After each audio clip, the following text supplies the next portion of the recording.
Hello, I'm Isaac Hayes III, founder and CEO of Fanbase. And right now we're accepting investors in our $17 million round to revolutionize the future of social media. Today, for just $399, you can own 60 shares of stock in Fanbase at $665 a share. Go to startengine.com/fanbase and invest today. While the big platforms have grown too massive and disconnected from their users, Fanbase is building a platform where creators and users truly come first. We've already raised $4.8 million from everyday investors who believe in this vision, and now you can join them. This is your chance to invest in a social media tech company with over 1 million users that is disrupting media by allowing anyone to reach all of their following and monetize their content from day one. The market is changing, big platforms are failing to serve their users, and Fanbase is stepping up to fill the gap. Don't wait until it's too late. Invest now. Invest for yourself and your future. Go to startengine.com/fanbase and own the future of social media.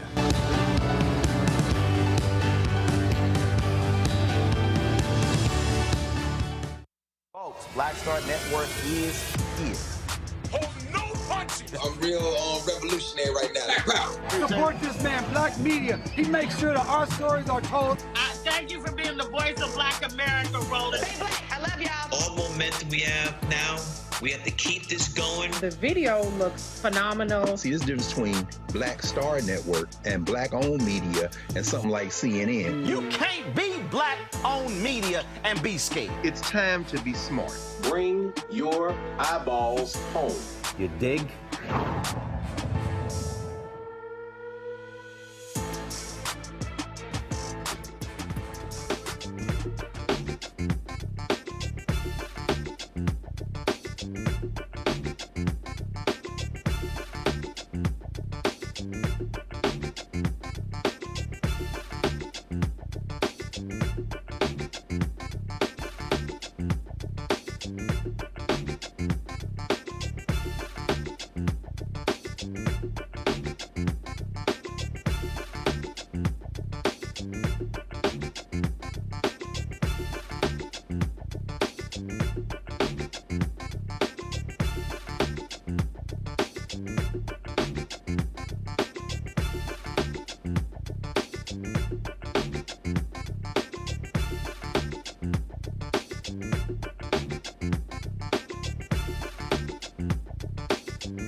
Hey, folks, today is Monday, January 27, 2025. I'm Roland, Unfiltered, live on the Black Star Network.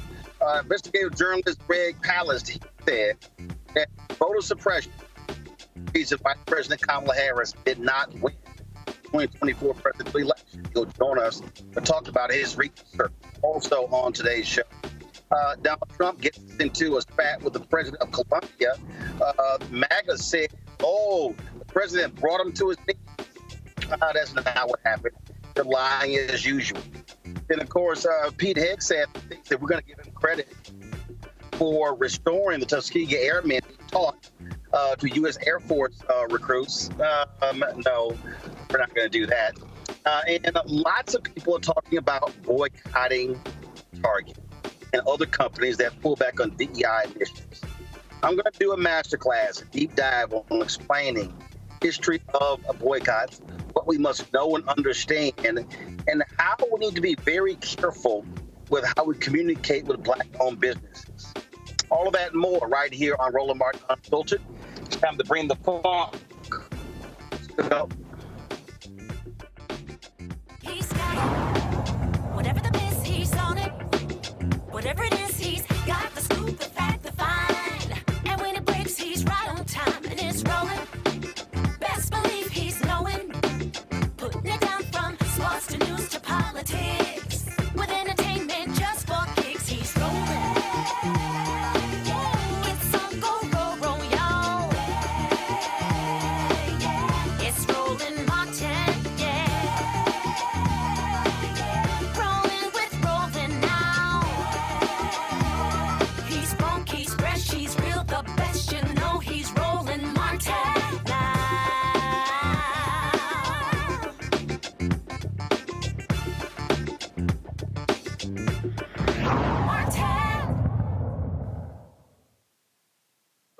folks are doing their autopsies examining why did Vice President Kamala Harris lose to Donald Trump the 2024 presidential election. There are a variety of reasons. The Democrats stay at home. They weren't interested in voting for her over the issue with Gaza. It was the price of eggs and groceries. But investigative journalist Greg Palast, he says, no, voter suppression is the reason. And the fact of the matter is she could have easily won if it wasn't for that. He joins us right now. Greg, welcome back to the show. So walk us. Glad to be with you, Roland. Walk us through what your research has determined. Okay, it's real simple. In fact, if you go to gregpalast.com, you can get all the numbers so you don't have to keep your calculator and a pen next to you while I tell you what's going on. For those who, by the way, don't know me, Greg Palast, I'm an investigative reporter. I'm especially I'm known as a data journalist. I got the Global Editors Award for that. That means I'm a detective with a pen, and I used to work for the U.S. Justice Department and Attorneys General. My degree is in forensic economics. Why am I telling you all these things? Because I'm going to give you a lot of numbers, and you better believe them instead of the junk you're hearing from mainstream press. Here's what happened to Kamala Harris. Here's what happened to our democracy. What happened was that vote suppression won this election. Trump would have lost except for massive vote suppression. And what I mean by vote suppression, that's a very polite term for shafting black people out of their votes and other people of color, including a lot of young people whose votes are blue. Now, here's the calculation, and I'm very good at this stuff. I've been doing it for the NAACP, ACLU, Black Voters Matter, and the Reverend Jesse Jackson for years, this type of technical analysis which I take into courtrooms. Here's the number. If it wasn't for vote suppression, Kamala Harris would have had 3,565,000 more votes. 3,565,000 more votes, which would have given her a plurality of 1.2 million in the popular vote over Trump. Even more important, if not for Jim Crow trickery, which reached it's not new to this election, but it reached new heights in this election, Roland. Kamala Harris would have easily won Wisconsin, Michigan, Pennsylvania, and Georgia for a total of 286 electoral votes, and she would be president of the United States right now. And here's how it breaks down, Roland. And this number is from the United States Elections Assistance Commission, an agency you've probably never heard of, but their job is to keep track of the votes in America. They track it, but they also do something else. They keep track of the non-votes in America. We are a nation that America's nasty little secret, Roland, is that we don't let everyone vote, in particular voters of color. In 23, leading up to the 24 election, states purged 4,776,706 voters from the voter rolls. 4.8 million, almost 5 million voters were simply erased off the voter rolls. I looked at elections in Venezuela, Liberia, Mexico, Switzerland, China, you name it. They don't purge people off voter rolls the way we do, this purge business. Now, who's getting purged of those 5 million voters? Well, I took a deep dive into the purge of, a couple of years ago, 300,000 voters in Georgia. I did this for the ACLU and Black Voters Matter, NAACP, and I uncovered that 198,000 voters in Georgia who were removed because supposedly they moved from their Georgia voting address. Not one of them moved. Now, I'm not guessing. I hired the experts who work with Amazon who know exactly where you live. There's a lot of Roland Martins in America, but you don't get someone else's tidy-whities, do you? Because Amazon knows exactly where you live, and I got a special contract with the U.S. Postal Service to hunt down people. We're not guessing. We went name by name by name, 198,000 voters who they said had moved out of Georgia, and there they were at their homes. Now, who were they? We called 800 of them, which is a very big statistical sample. Almost all of them were African-American voters in Georgia. That's who gets purged. In Wisconsin, and if it weren't for those purges, Kamala Harris would have taken Georgia and other challenges to black voters. In Wisconsin, Roland, there was a purge of over 150,000 voters. Again, I went name by name by name through that list for Black Voters Matter. Literally with computers, we went through every single name. Tens of thousands of people accused of voting from an illegal address, and they were purged from the voter rolls before this election. Now, I actually mapped this with the Washington Post, and we found out that almost every single wrongly removed, purged voter not allowed to vote was an African American in Milwaukee. That was most of the list. And then some of the list were students at the University of Wisconsin, Madison, well-known left-wing school. Those are not Trump voters. So it's young voters and Black voters. There was a complete match between the number of voters who were purged wrongly and Black precincts in Milwaukee. That's just the beginning. That's the purges. 2.1 mail-in ballots, Roland. Let me repeat this. 2.1 million mail-in ballots were rejected. People don't realize, according to NPR, 13.8%, that's about 1 in 7 mail-in ballots is thrown in the garbage. Let me repeat that. You mail in your ballot, it's very easy for them to knock off your ballot. And they know who you are. They know your zip code. And in places like Georgia, they know your race because it says BLA next to your name if you're Black in many states in the South. That's still on the voter rolls. Now, if it was random, if anyone's mail-in ballot was thrown out, Roland, so big deal. But the state of Washington did an analysis of whose mail-in ballot gets rejected. And they found that if you are Black, you are 400% more likely than if you are white to have your mail-in ballot rejected. You didn't put a middle initial, you registered with your middle initial, but you didn't include your middle initial on the outside of the envelope. Postage due, tricks like that, and it's all aimed at challenging Black votes. Spoiled ballots, 585,000 ballots, which people voted in their precincts. They voted in their precincts, and those ballots are rejected as supposedly unreadable. All these gotcha things. Now, again, whose ballot gets rejected? Are you ready for this? The U.S. Civil Rights Commission did an analysis and found out that your chance of having your ballot rejected for some technical reason, whether it's mailed in or in precinct, is 900% higher if you're Black than if you're white. We'll repeat that. I just told you about altogether about 3 million ballots rejected. 900% higher chance you will have your ballot rejected if you're Black than if you're white. Provisional ballots. Roland, let me tell you something. There's this thing called provisional ballots. You go in, oh, your name's on the voter rolls. Don't worry, fill out this piece of paper, stick it in an envelope, this provisional ballot. I call them placebo ballots because they'll tell you, the nice little lady behind it is going to say, hey, your ballot will be counted. Just fill out this form. Oh, yeah? Well, in states like Georgia, if you don't go into your county voting office, your clerk's office, and what they call cure your ballot, you have to show them your ID, you have to prove you're an American citizen. They're going to throw your ballot in the garbage, according, again, to the U.S. government, the United States Elections Assistance Commission. This isn't just Greg Palast saying it, Roland.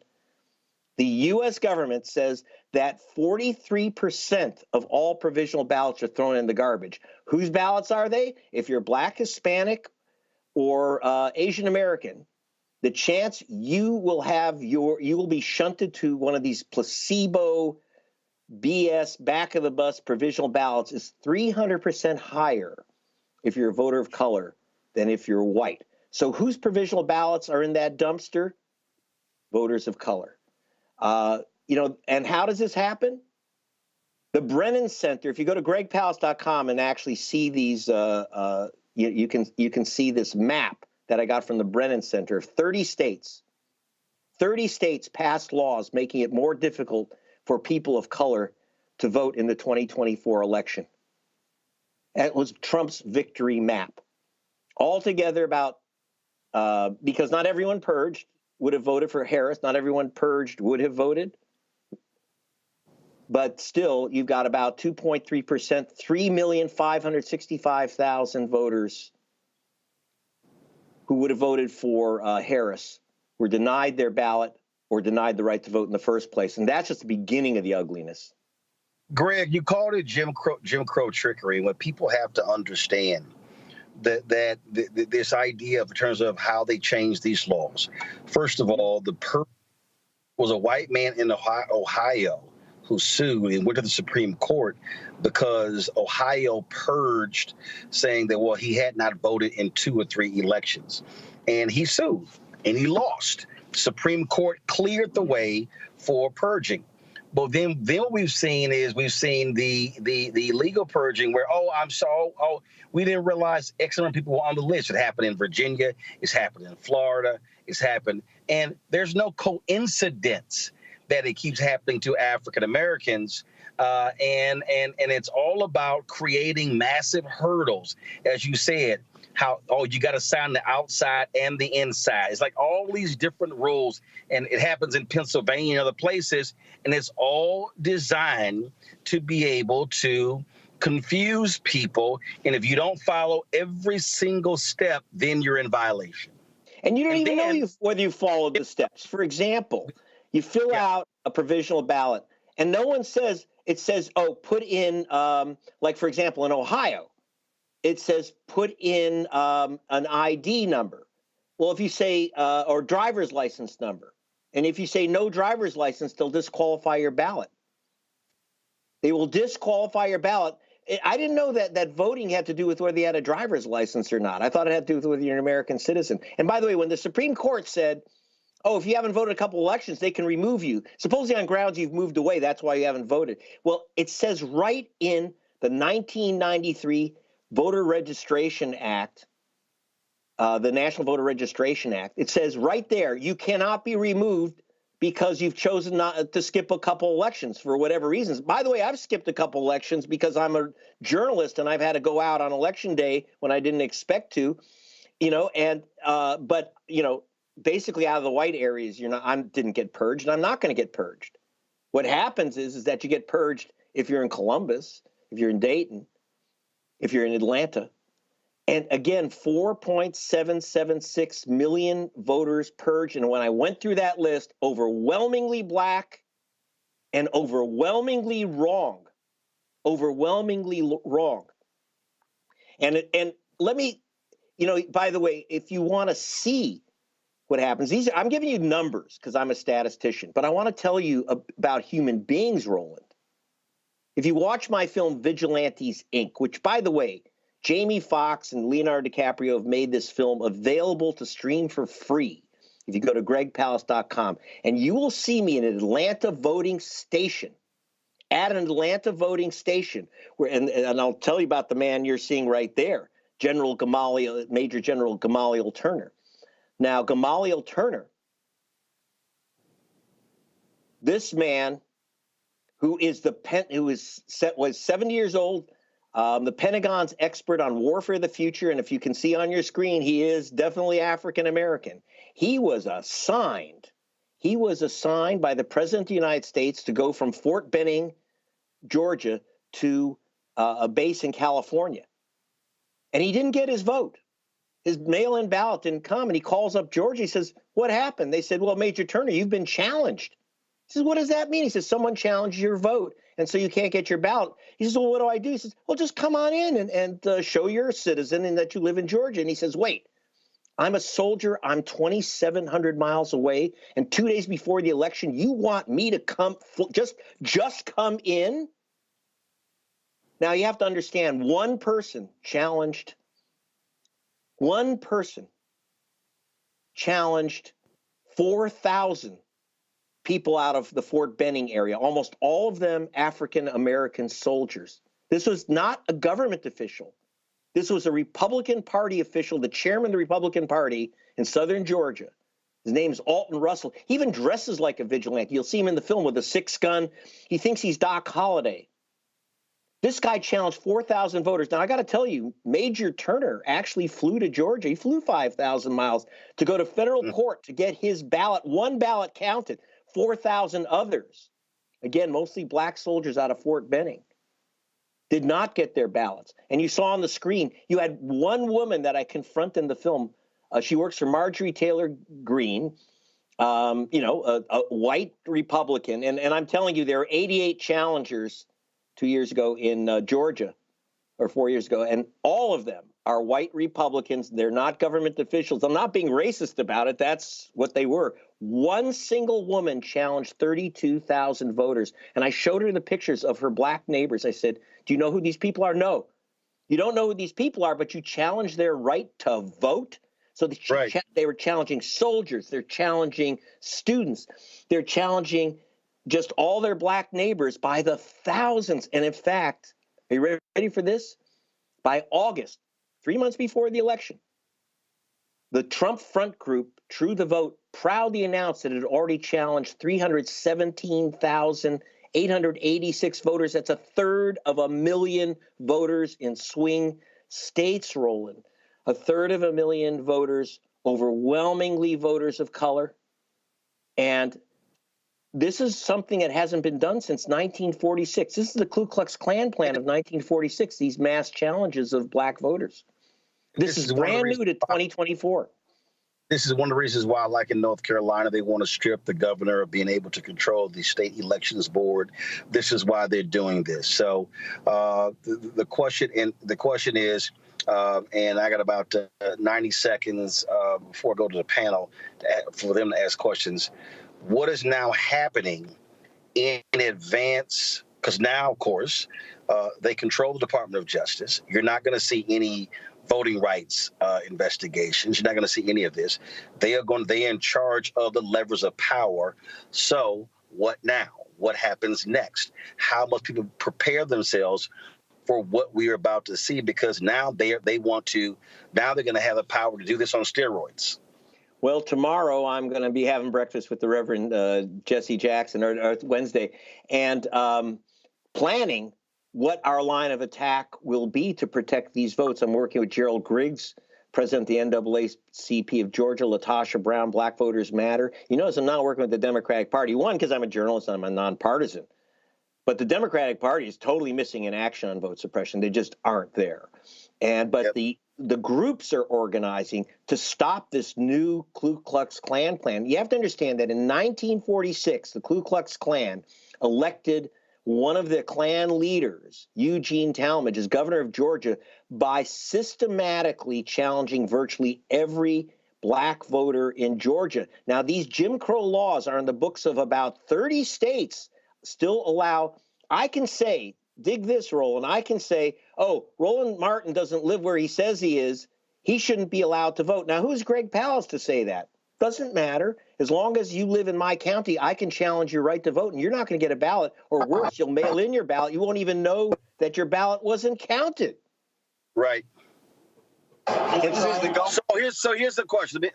Let me do this here. I want to bring in my panel right now. Okay. So I want them to get their questions in, so we can, so people can really understand, because the depth of this, and again, we talk about it a lot, that people don't fully grasp, is how significant this is on many levels. At the Amakongo Dibinga Senior is professorial lecturer, School of International Service, American University, author of Lies About Black People, How to Combat Racist Stereotypes and Why It Matters.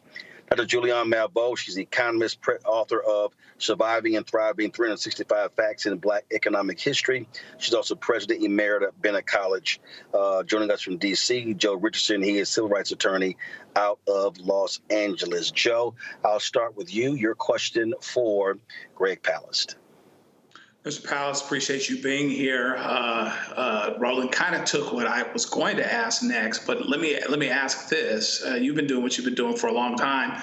What's the next investigative frontier for you? Because I think one of the things that has to happen is that journalists that are actually looking for information that are not in the box, as it were, like the Roland Martins and the Greg Palast and things like that, are going to have to help to uncover a lot of these truths just through research. I love it that you're a statistician.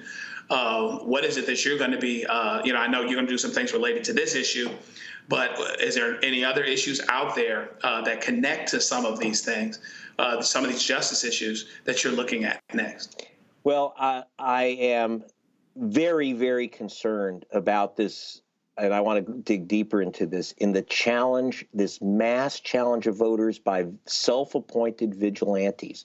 Again, this is the Ku Klux Klan plan of 1946 and this Trump front group called True the Vote. They're the ones, by the way, that came up with this, with the film 2,000 Mules, where they called 2,000 black men. Every one of them was a black man. 2,000 black men were supposedly stuffing ballot drop boxes with multiple ballots. They were being paid supposedly by George Soros and Mark Zuckerberg $10 each to commit a felony crime. I got to tell you, every person that they showed on camera as a black men stuffing ballot boxes, because every ballot box has a camera on top of it so they can see what voters.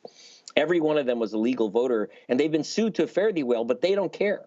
They don't care. They were proudly knocked off 1/3 voters by August. Their aim was 2 million voters by Election Day. What I have to do is, I've been getting stonewalled by state officials who have not been giving me the numbers. How many people in the end were challenged? How many people actually did lose their vote? I need those numbers. It looks like the numbers are huge, but I want to get a more exact analysis from each state, but they're stonewalling us.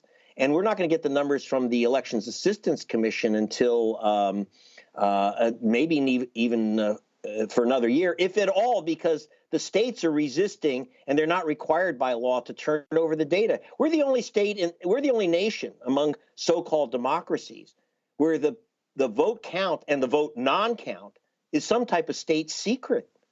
We need to know how many ballots were rejected, how many voters like Major Turner lost their vote. When I was and so I want to find out, I need to get those numbers because this is a brand new thing, this vigilante vote challenges of, again, not government officials, but self-appointed vigilantes who are getting lists. We had this one woman in Cobb County, Georgia, works for Marjorie Taylor Greene. She submitted 32,000 names in Cobb County, 32,000 names, one GOP official. And, again, it's not just, and I want to tell you, it's very important. It's not just numbers. I was at the polling station when a 92-year-old woman in Atlanta was thrown out of the polling station where she'd voted for 50 years, 92 years old, in a walker, thrown out into a storm. Her granddaughter in hysterics. Well, I went to the house that she said she no longer lived in. It was just down the street from the polling station. And there was a picture of her having dinner with Martin Luther King from 50 years old earlier in that house. This was Martin Luther King's 92-year-old cousin. So if they can knock off Martin Luther King's 92-year-old cousin, they can knock off anyone, and they are. This is what I really want to look at, is this explosion of vigilante vote challenges. And under Trump, if you think the Justice Department is going to stop it, think again. We have to stop it ourselves. Julian Malvo, your question. Julian? How are you, Greg? Last time I saw you, we were Reverend Jackson. Yes. I really appreciate your work always. You just do such great work. Thank you. So you looked at the presidential election and said Kamala would have won had it not been for this suppression. Were there states where we also lost congressional seats? I don't think we lost Senate seats. We didn't have any close Senate races, but congressional seats. Are there other races that you can lift up that might have made a difference in this environment? Oh, absolutely. I was looking at close congressional races. I still haven't finished the numbers. One of the reasons it took me a couple months, it's a lot of numbers to crunch, and I don't want to just throw stuff out there. But it looks like the Democrats would have picked up at least 3 or 4 congressional seats, if not for these vote suppression tactics. Because, again, when you knock off Major Turner's vote, when you take away a soldier's vote, when you take away Martin Luther King's cousin's vote, that goes all the way down the ballot. And so I have been very concerned that basically the GOP should not have control of the House of Representatives at this moment, except for their successful wielding of vote suppression tactics. But I will be issuing a report on the congressional races soon. But I will say that, but I will say this here, Greg, that the voter suppression that we saw, it does have an impact when you talk about the Senate race in Pennsylvania of Bob Casey. Yes, and I want to look at Pennsylvania because Cleta Mitchell Donald Trump's lawyer, Cleta Mitchell, she challenged tens of thousands of voters in the Philadelphia area through an organization called Eagle AI, which is, by the way, a very interesting name because Eagle Eye was the name of a racist group back in 1964 that challenged a whole bunch of Hispanic voters in Arizona. They brought back this racist operation from 64. They brought back the Klan operation from 46. It's shameless. And it's getting very little coverage in the mainstream U.S. press. Now, people should understand, I write for The Guardian and BBC, which are the world's major outlets in the English language. But it doesn't come into my home country. So I'm all over, I'm mainstream in the rest of the world, just not in America. Makongo, what's your question? Well, thank you so much, Mr. Palast, for this work. I want to touch on, and you also mentioned Cleta Mitchell, who wanted to target youth votes. So I wanted to come back to your part on the youth vote. As a professor, I see so many kids who are disenfranchised and the like, but they don't have this level of information. They're not getting it on K-12 level. What is your charge? What is your opinion about what we should be doing with the young people as it relates to making sure they're aware of this as they're coming into the voting age and process? You're doing it. Education, education, education. The first thing I tell people, and really important for students, check your registration 90 days before an election. See if you've been challenged, see if you've been purged. In most states, within 9 days of election, you can re-register. In fact, if you haven't voted in a couple elections, just re-register. Even if you think, I've been voting the same place for years. No. Check your registration. I had a student in Madison, Wisconsin that I put on camera, and you'll see him in my film Vigilantes, Inc., a Vietnamese-American kid. He had moved dorm rooms. He just moved, different part of the building. Well, under the law, you don't lose your vote if you move within your county.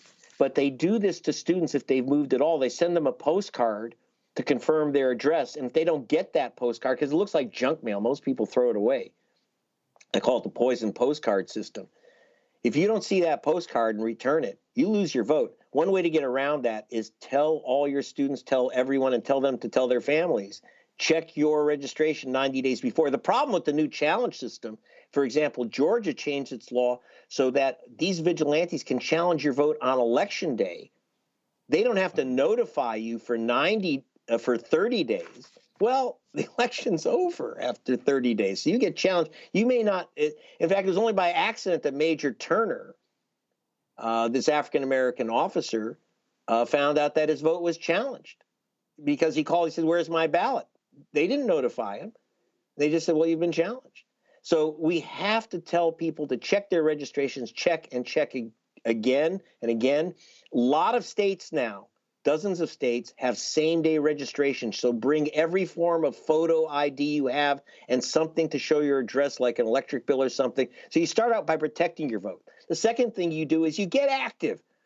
If you have students that aren't part of an organization on the front lines, forget partisan stuff. I'm not talking about joining Democratic or Republican parties. I'm talking about work with Black Voters Matter Fund, work with Reverend Jackson and Rainbow Push, work with the NAACP. There's great organizations out there, like less known to a lot of people is the Transformative Justice Coalition, headed by Barbara Arnwine, a great Hispanic organization on the ground, Southwest Voter Registration Education Project. If you don't get active, the other side is active. And by the way, they don't go to sleep in off years. Americans go, progressives go to sleep in off years, whereas the vote purgers and the Jim Crow operatives, they're 24/7, 365 days a year, every year. They don't rest. And so we can't either. Greg Palast, I appreciate it. Thank you so very much. Before I let you go, I have been interviewing some of the candidates running for DNC chair. So if you had to ask Ben Wikler a question, what would it be? So when are you going to take on Jim Crow and stop hiding? on this issue. I can tell you right now, Reverend Jackson asked both Kamala Harris and Joe Biden to watch my film, to watch Vigilantes, Inc., America's New Vote Suppression Hitmen, which you can, again, go to gregpalast.com, stream it for free. He said, watch it and do something about it. You know, and Harris said, well, when I get elected, I'll sign the John Lewis Voting Rights Act. He said, well, here's the problem, Kamala, as you just found out. If you don't do something before the election, you ain't going to get elected. So that's what we have to do, educate. And by the way, if you want to show your films in the class, in your classrooms, in your churches, go to gregpalast.com and we can hook it all up and you can get that film so people can see for themselves a real story. And it's a movie, it's entertaining, but again, for those running for DNC chair, hey, man, take on Jim Crow. We got to do it again. All right, Greg Palast, we certainly appreciate it. Thank you so very much. Thanks. Folks, take a real short break. We come back, we'll chat with Ben Wikler, who is running to become the next chair of the Democratic National Committee. That's next on Roland Martin Unfiltered on the Black Star Network. What's up, y'all? Look, Fanbase is more than a platform. It's a movement to empower creators, offering a unique opportunity for everyday people to invest in Black-owned tech, infrastructure, and help shape the future of social media. Investing in technology is essential for creating long-term wealth and influence in the digital age. The Black community must not only consume tech, we must own it. Discover how equity crowdfunding can serve as a powerful tool for funding Black businesses, allowing entrepreneurs to raise capital directly through their community through the Jobs Act.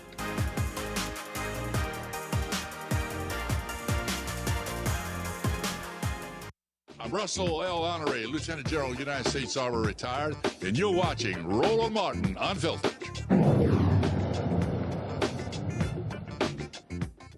February 1st, Democrat delegates will meet at their winter meeting to select their new chair. Jamie Harrison announced that he was going to be not seeking for re-election, and so a number of people are vying for that post. There are a total of 8 candidates. We've had 2 of them on the show. Now we're about to have our third. Ben Wikler is from Wisconsin, and he says that he believes he has the strategy to help Democrats win. Ben, glad to have you on the show. First and foremost, you heard Greg Palast there talk about voter suppression, its impact. He says some 3.5 million votes across the country were suppressed that could have paved the way for Vice President Kamala Harris to actually win. What is your strategy to combat what he called Jim Crow trickery by the Republicans? You have to fight back on this, and you cannot just wait until the final stretch of an election. As Greg said, people who want to suppress votes, and they target Black voters in Wisconsin and across the country, they do this year-round. They do this in state legislative sessions. They do this through judicial elections. It's systematic. It's pernicious, and it is part of the worst history of our country, but it is very much here in the present. And I say this coming from Wisconsin. I live in a state where after Republicans took control in 2010 in the backlash against President Obama, they came into office. And what did they do? They ran on this and that economic issue. What they actually did is immediately smash unions, which they know have been the backbone of building up the multiracial working class in our state and across the country. They targeted Black voters and young voters with voter suppression. There's actually an account from a whistleblower who was a Republican legislative staffer. He was in the room when Republican lawmakers were briefed on the impact on Black and young voters, and obviously there's a lot of overlap, of the law that they'd proposed. And he said that they were giddy with excitement about the impact it would have. It went to court. Republicans won with right-wing judges. The law went into effect in 2015, and immediately you saw Black turnout and college student turnout plummet in the state of Wisconsin before 2018. It's a core part of their strategy. They smashed unions, they suppressed votes, and they gerrymandered maps. And I've been the chair in Wisconsin for 5 years. We have a year-round voter protection operation. We operate all over the state, both in fighting in court, in working to make sure we're protecting votes at the polling place with voter protection hotlines, and going to city council meetings and organizing to make sure that there are polling places where there need to be, that Republicans can't take away voting rights over and over, and in fighting in judicial races where a lot of this stuff plays out. to make sure that when Republicans come for people's votes, that we're actually fighting back. And we've been able to make huge strides in unrigging our state. We've ended the gerrymander. We've restored some voting rights through state Supreme Court decisions. But this fight is still going, and it is going intensively under the radar. And we need a nationwide strategy, state by state, to fight back against it if we're going to have a shot in 2025, 6, 7, 8, 30, and beyond. But it also is important for where Democrats control both legislatures or in the governor's mansion to be much more aggressive at changing the laws in those states when they have the power. And that's what, listen, Republicans do that. I mean, Democrats have controlled New York State government for some time, and New York State has literally had some of the most awful voting laws in the country. This is it. Republicans, when they get power, the first thing they do is they change the rules to ensure that the people who don't have power will never get power.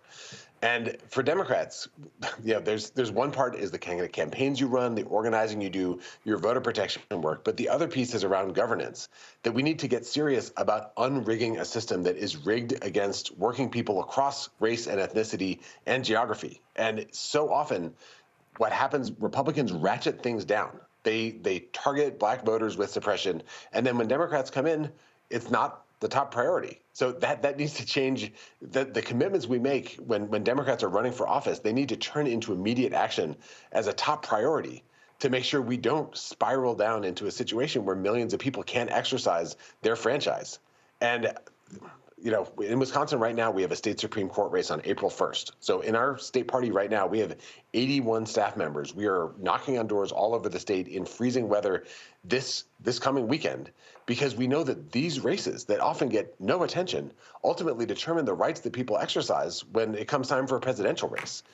And the fight is so in our face in Wisconsin. The elections here are so close that we know to a certainty that if we're able to change these laws and actually restore the rights that everyone's supposed to have, that Vice President Harris would have won our state. Mandela Barnes would have won the Senate race in 2022.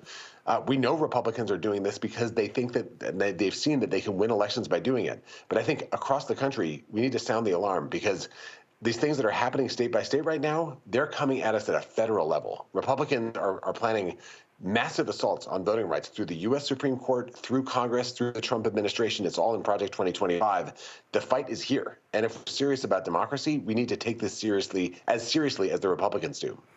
One of the things that white Democrats are going to have to own up to is that this is a party that is largely run by white consultants, white strategists. They control the money. They treat black staffers, black consultants, black pollsters, black campaign workers, and black voters as sharecroppers. The reality is that things have completely changed in that you cannot anticipate that black people are going to vote Democrat 90%. The further you get away from the civil rights movement, younger voters do not self-identify as Democrats. I say it consistently to the Biden campaign, the Biden-Harris campaign and the Harris-Walz campaign, that you're going to have to spend 3 to 4 times as much time and money talking to black people. You can't come to them 2 or 3 months out. It has to be a much longer period because the voters are changing. Yet the exact same white Democratic consultants don't listen. In the case of Vice President Kamala Harris's campaign, Jen O'Malley Dillon wouldn't listen. David Plouffe wouldn't listen. Stephanie Cutter wouldn't listen.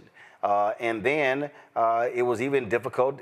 Quentin Folks, who's African American, a lot of times wouldn't listen because he was taking marching orders from them. And so you have black folks in the party and outside who are frustrated, who are angry, and they're saying, well, all we see are white consultants becoming millionaires, having second homes, and black folks having to run campaigns with small amounts of money. What are you going to do to change that? So day one, we need to actually audit every single consulting contract that the Democratic National Committee has. I'm coming in with zero commitments to any consultant, to any vendor. We should start from ground zero and build out how we spend our money in a way that reflects our coalition, our values, the actual path to victory.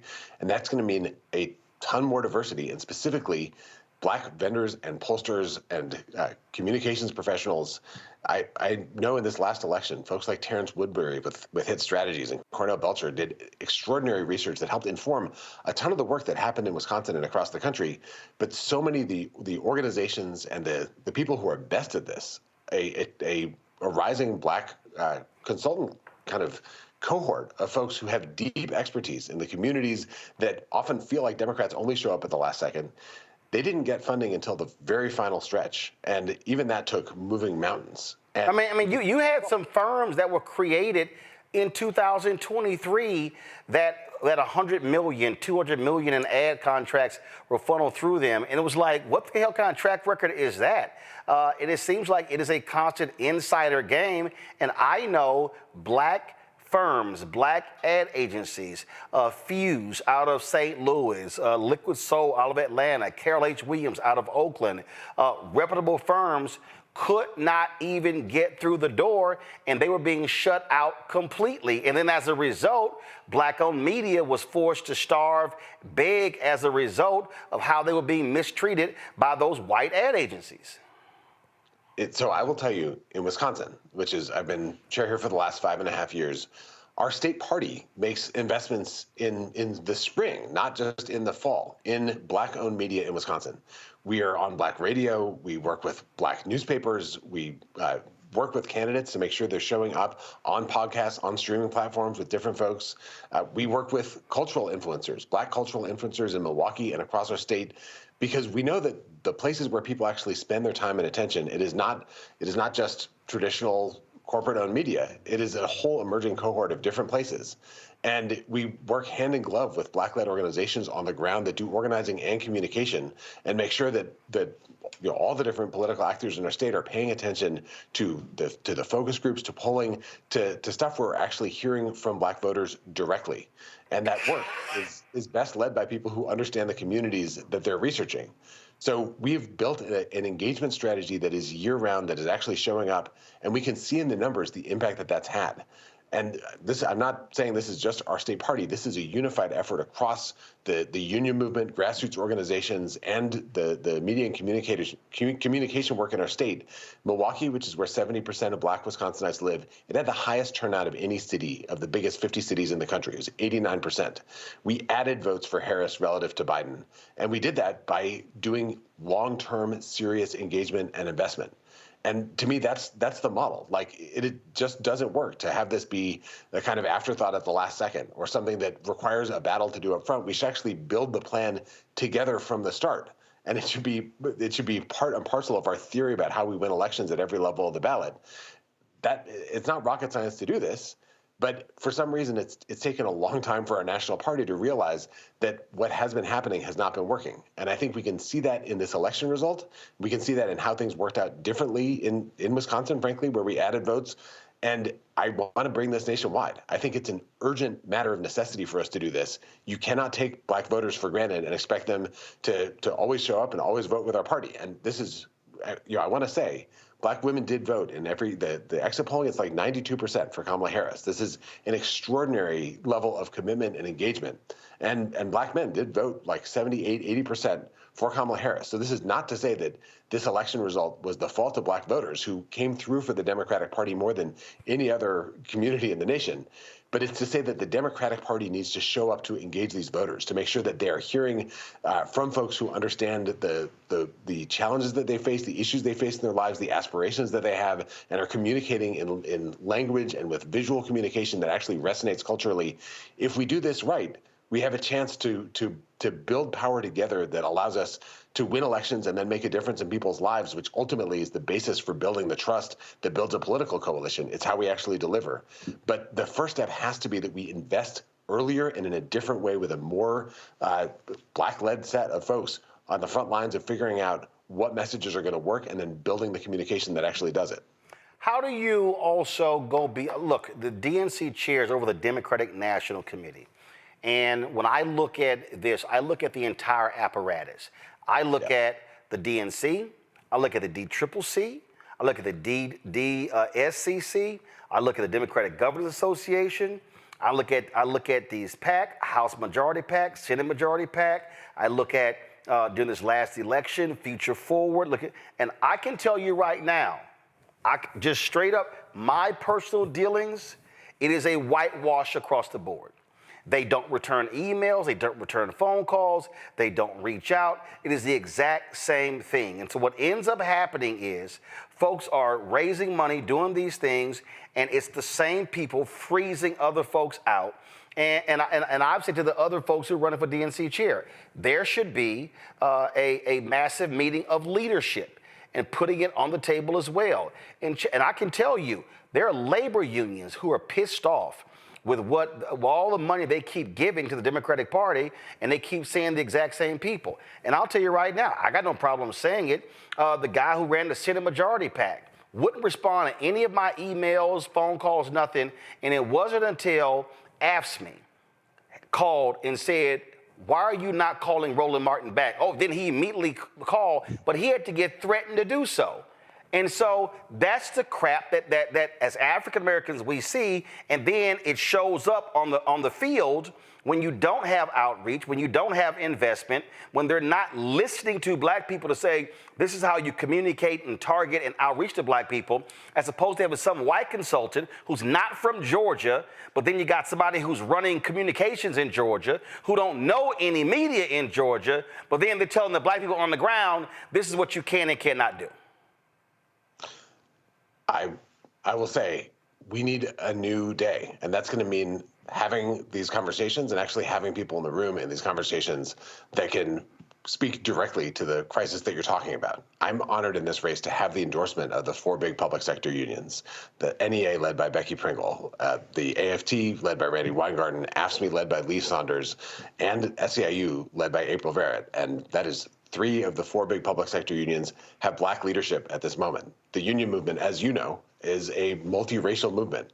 And the reason why we are working together so closely in this race is because we understand that we actually, to connect with working people across race and ethnicity means actually communicating in ways that make sense in the cultural lives of the people with whom we're trying to communicate. And that means that the people building those communications have to reflect those communities and actually understand who they're talking to and how people talk in real life, not just the way that people talk in polls where everything is crafted and every message takes 90 seconds. You actually have to go directly to the stuff that people talk about when they're trying to figure out how they're going to put the money together to pay bills and fill prescriptions at the same time. This has to be a movement that actually connects. And the Democratic Party, you're right, it's an ecosystem. It's a ton of different groups. We worked a lot with Collective PAC, and the ED of Collective PAC now is the executive director of the Democratic Party of Georgia and did extraordinary work. And Democratic turnout rose in Georgia as well. And it was, I think, nationally we can learn a lot about how if we'd invested maybe a little bit earlier and had recognized that Georgia was the battleground state a little bit earlier, we could have had an even better result. But to me, this work has to be year-round with people at the table from the outset, which the union movement has to be at that table, building these plans. I think that the national party should be working with all the entities you mentioned and with unions nationally and in states to build out the long-term strategies up front and figure out, and this is, I think Leader Jeffries has a very different vision for who's going to be driving this work and making sure that we're actually working with vendors and with pollsters and with communications experts that understand how to interact and communicate to black people. We have a chance to build a party that gets this right in a different way in these next 4 years. And if we do that, we can demonstrate that there's a better model that is going to be more effective, that is possible. And I think we'll be able to raise more money to invest more once you actually show results. And that's the work that we have to do. Before I go to my panel with questions, and my last question for you, and I asked this of all the other 2 candidates who I talked to, Ken Martin and Martin O'Malley. Are you also prepared to have a direct conversation with white working class voters and white voters?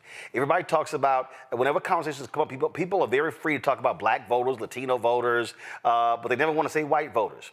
And I, look, I wrote this book here, White Fear, How the Browning of America is Making White Folks Lose Their Minds. I've been speaking on this since 2009 on CNN and every other platform. I've been seeing this since 2022. Everything that we're seeing right now, I actually wrote about it. And candidates and Democrats, when I see these stories, I hear Senator Bernie Sanders like, oh, we've lost the working class. I'm like, no, Bernie, the black working class is still with you. It's the white working class. And Democrats have not been willing to have frank conversations with white working class people that they are choosing culture and they're choosing these culture issues over their economic interest. This is the only way that we've been able to do as well as we've done in Wisconsin. We don't win everything in Wisconsin, but Wisconsin is a majority white working class state. Most Wisconsin voters are white voters without a college degree who make, working class, middle class salaries. It's a state with pretty low unemployment rates, but it is not a state of there's right-wing billionaires. We don't have a lot of liberal billionaires in the state of Wisconsin. And we organize everywhere, we communicate everywhere, and we've trained our county party chairs on the race class narrative, which is a way of communicating where you say, you know why Republicans are appealing to racism? It's because they're trying to divide voters by race in order to rip off everyone. It's explaining why Republicans use these attacks, and they use them in every election in our state. It is totally standard, from Supreme Court races to state legislative races to Senate races to the presidential race. It is always, it's a racially coded appeal to fear and division in order to divide people by race so that they can, put oligarchs in charge and rip everybody off. And we actually communicate about this, and it works. There was a study, an analysis that looked at Wisconsin and Minnesota. And, it's no secret that white working class voters have moved away from Democrats across the board. In Wisconsin, they've shifted 4.9 points from 2018 to 22. In Minnesota, they shifted 8.9 points. We have a lot more to do if we want to gain ground, but we've slipped much less than our neighboring states, and we do much better. I think in every single county in Wisconsin, Democrats overperform with white working class voters relative to the national average. There was a big Washington Post study that looked county by county and found that Greene County in Wisconsin is the county with the largest white working class population that Biden won. It's 71% white working class voters. Right. Where Biden won in 2020, and we actually got more votes. We got more votes in most rural counties in Wisconsin in 2024 than we did in 2020. So you're exactly right that Democrats cannot just ignore this, and if they do, they're going to keep losing elections. And I agree with you that so much of the punditry is like, oh, Democrats lost because black voters didn't show up or Latino voters didn't show up, and most of the voters in this country are white voters. If you're not communicating and organizing for them. But it doesn't work if you pretend that the racist attacks aren't happening. That is the central Republican strategy. So you actually have to meet it head on and explain why they're doing it in a way that allows you to bring the conversation back to the fact that no matter what the color of your skin is, everyone needs a roof over their head and they need food on the table. And Republicans want people to think about something else, because actually economic solidarity has always been the bedrock of building a multiracial democracy. I got to get 3 questions in 2 minutes. Right. Makongo, make it, I know, because Ben has a heart out at 7. Makongo, go with your question. My question is about the youth divide in the Republican Party. They all gathered around Trump, 78 years old. They fell in line. What is your strategy for addressing the challenges that exist between the elder members of the party and the younger members? Ben? So part of this is about where we communicate. And that, I think the Republican Party right now is showing up in a lot more alternative media, new media spaces. It's showing up a lot more on long-form podcasts and on vertical video, these places where young people overwhelmingly get their news. This program, my guess is, has a significantly younger average audience than cable news, and certainly younger than newspapers. And as Democrats, we don't do enough to invest in working with creators and working with people that are building alternative media spaces. So one piece of this is where we communicate. And then the second thing is what it is that we're communicating when we're there. And if you look at how the right has especially spoken to young people and to young men, it's so much about their aspirations and what they want to do. Yep. It's people that are trying to figure out how to get ahead, how to build wealth. It's people who are hustling and grinding and trying to figure out how to make it work. And as Democrats, we're often talking about people like they're under attack, and they are, that's real.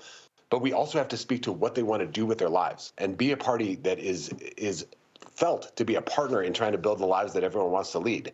So it is both where and what we communicate. And to get those things right, we need as a party to be working both with candidates and with consultants and pollsters and vendors that understand how to do this because they've lived it. And this is the media environment in which they live their lives as well. So it's every step in the chain. But to me, the end point has to be Republicans can't dominate the discussion about what Democrats are about. We need to tell our own story and show up in ways that demonstrate we actually get what's happening in people's lives. All right, that was a long answer, Ben. Can you take these other 2 questions? Yeah, well, yeah. Okay, Julian, question. Ben, first of all, thanks for being with Julianne, us. go right to the question. What differentiates you from Martin O'Malley or from Ken Martin, but especially O'Malley, who is the one who has more, seems to have lots of support? You seem to have the most. He seems to have the next amount. He comes out of Maryland, which, as you know, very multicultural. Yeah. What differentiates you? So I think the thing that differentiates me is that I come from a state where the right took over and rigged everything in order to suppress votes, in order to break unions, in order to smash our democracy. And my experience in this moment in our history for these last 5 years has been fighting back to unrig a system that was rigged to not work for people. And with respect to the other candidates, they're in states where they haven't experienced the full brunt of the entire Republican machine. In order to win in Wisconsin, we've had to grow bigger, we've had to grow deeper, more intensely, more year-round, in a deeper partnership with the union movement, with the ecosystem, with grassroots organizations across our state. I think that's the kind of fight we're in now as a country, and that's the kind of chair the DNC needs to have that recognizes the size of the threat that we're up against, and with a track record of actually being able to fight back against it. Joe. Everybody thinks they know why we lost, and everybody has the Democrats lost. Pick an issue that's a red herring and remind us that, whichever one you pick, and say, no, this is not what this is about. What are one of those red herring issues that are out there that people think the election was about, but it actually wasn't? So I think people think that this election was about trans issues. And when they say that, and they say that Democrats screwed up about this because they're constantly talking about pronouns, what they're actually describing is Republican ad campaigns that were saying Democrats care about they, them, not about you. The actual Republican message was Democrats don't care about you. They care about something else, someone else. It's the same con that they always run. Sometimes it's targeting immigrants. It's usually targeting black people. Sometimes it's targeting gay people or trans people or non-binary people. But that message takes hold when they're able to say that Democrats don't see you, don't care about your struggle. They have some other priority. And the way that we beat that is by actually showing people that we're fighting for them and we do understand them and we're fighting for them. It's not like Vice President Harris was not running the campaign that Republicans were claiming she was. That was the Republican narrative. Republicans ran on identity politics in this election in order to move the country away from seeing what the actual impact of the policies of the candidates would be. And we need to disrupt that by explaining what they're doing and then bringing it back to the fact that Republicans are trying to rig this country for a handful of far-right billionaires that want to pull the ladder up and leave everyone else at the bottom. So I think that it is easy to totally misread the results of this election by falling into the trap that Republicans have laid. We don't have to abandon our values and being a Big Ten party in order to go where Republicans are trying to lead us. What we need to do is bring it back to a fight that Republicans don't want to have, that they run away from, about who this country should work for. It should work for everyone. Everyone should have opportunity. Everyone should have the opportunity to build wealth and succeed and thrive in their communities. And Republicans want to take that away. And we need to fight them on that front, showing why they're trying to make this about appeals to racism and every kind of bigotry and prejudice in order to distract people from that fundamental fight. There's a reason why it was called the March on Washington for Jobs and Freedom. It's because those two fights are inextricably interlinked. And when we build across all these different fights, we can build a movement that can change this country. All right, Ben Wikler, we appreciate you joining us. Thank you so very much. Thanks so much for having me on. All right, folks, got to go to break. We come back. Let's talk economic boycotts. People are talking about boycotting Target and other companies that are pulling back on their DEI initiatives. But it's a whole lot that we need to understand about this so we don't make mistakes. I'm going to unpack this in a masterclass over the next hour. Trust me, it's a conversation you do not want to miss. Support the work that we do, folks. Join our Bring the Funk fan club. The goal is to get 20,000 of our fans contributing on average $50 each a year. That comes out to $4.19 a month, 13 cents a day. And so if you want to contribute via Cash App, use the Stripe QR code. Cash App close all of our accounts. And so this is how you're able to access us. You can also, if you're listening, go to blackstarnetwork.com and you can actually see the QR code as well. PayPal is rmartin unfiltered. Venmo is RM unfiltered. Zelle, Roland at RolandSMartin.com. Roland at RolandMartinUnfiltered.com. Send your check and money over to P.O. Box 57196, Washington, D.C. 20037 7-0196. We'll be right back. What's up, y'all? Look, Fanbase is more than a platform. It's a movement to empower creators, offering a unique opportunity for everyday people to invest in Black-owned tech, infrastructure, and help shape the future of social media. Investing in technology is essential for creating long-term wealth and influence in the digital age. The Black community must not only consume tech, we must own it. Discover how equity crowdfunding can serve as a powerful tool for funding Black businesses, allowing entrepreneurs to raise capital directly through their community through the Jobs Act.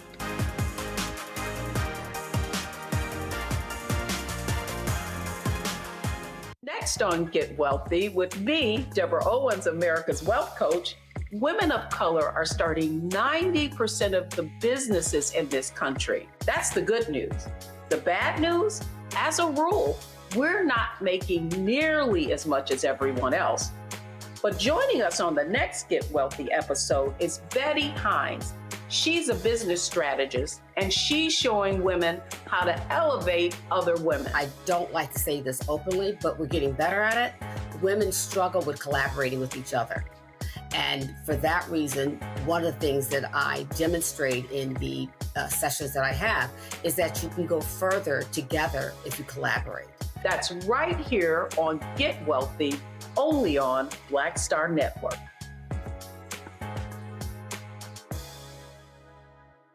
Coming soon to the Black Star Network.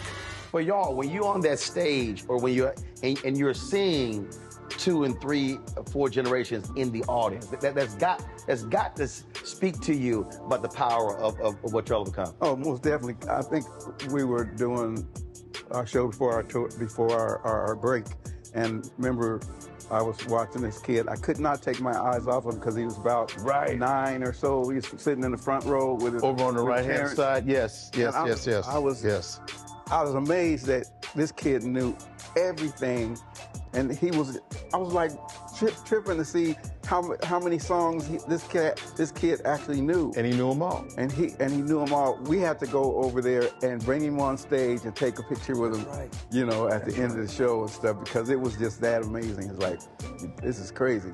The music travels everywhere, like what Philip was saying, seeing this young kid, then you hear our songs on commercials, cold commercials. Then you have the younger ones that hear our music in animation.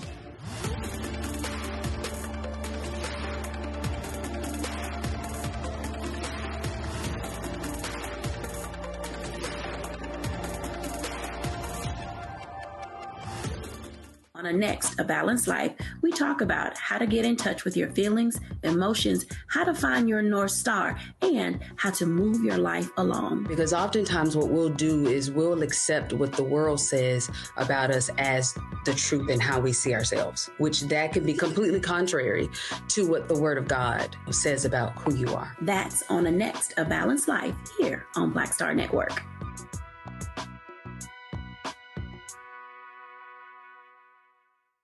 How you doing? My name is Mark Carey, and you're watching Roland Martin, unfiltered, deep into it, like pasteurized milk without the 2%. We getting deep. You want to turn that shit off? We're doing an interview, motherfucker.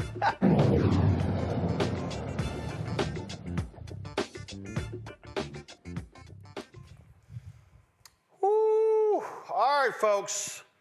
It has been quite a busy weekend. And this weekend, I spent a lot of time taking phone calls and on conference calls and text messages and looking at social media. And a lot of folks have been talking about Target, the latest company to announce that they are ending their various DEI initiatives. They joined the likes of Walmart, McDonald's, Lowe's, which actually has a black CEO, Toyota, as I said, McDonald's, and other companies that have made these decisions. But you've had companies that have stood with their DEI initiatives, and in the face of these conservatives like Robbie Starbuck trying to push them to get rid of them. JP Morgan Chase, Delta Airlines, United Airlines, American Airlines, Costco, Apple. So these are the various companies. Amazon has also said they will be pulling back some of their various initiatives. Now, while all of this is happening, African Americans have been responding by saying, what the hell, what's going on? Then, of course, on the federal level, you've got Donald Trump, who is ordering all the federal agencies to get rid of DEI. And so they have made this the linchpin of their week one strategy, and you've seen this happen. You had folks, the Air Force, who decided to pull the teaching the Tuskegee Airmen, and so the conservatives, in their effort to say, oh no, that's not what we meant, so they said, oh no, let's bring that back as if we're going to give you some credit for that. So as a result, this organization called Strike for All, they announced that a boycott of Target beginning February 1st. And so you've seen the social media posts they have been loading, talking about boycott Target. And as a result, people have been saying, that's right, that's the move, that's the way to go, that's what we need to do. This here, when it comes up, this is, one of the posts on social media that they posted, and it says, only by minority owned. And so, only by minority owned. And so what I have been saying is, well, actually I posted on their Instagram page, I'm curious, you say only by minority owned, but I want to know, are those other minority owners standing with black people when it comes to battling these companies? The people who benefit the most from DEI policies are white women. White women have 70+% of the actual DEI corporate jobs, and white people do. And white women, when it comes to minority contracts on the city, county, state, federal level, they get more contracts than anybody else. So if we're talking about, fighting for minorities and the women, I need to know where's the National Organization of Women. I need to know where's the Women's Chamber of Commerce. I need to know where are all these women's organizations that largely serve white women. I need to know where are the Hispanic, Latino organizations. I need to know where the Asian American organizations.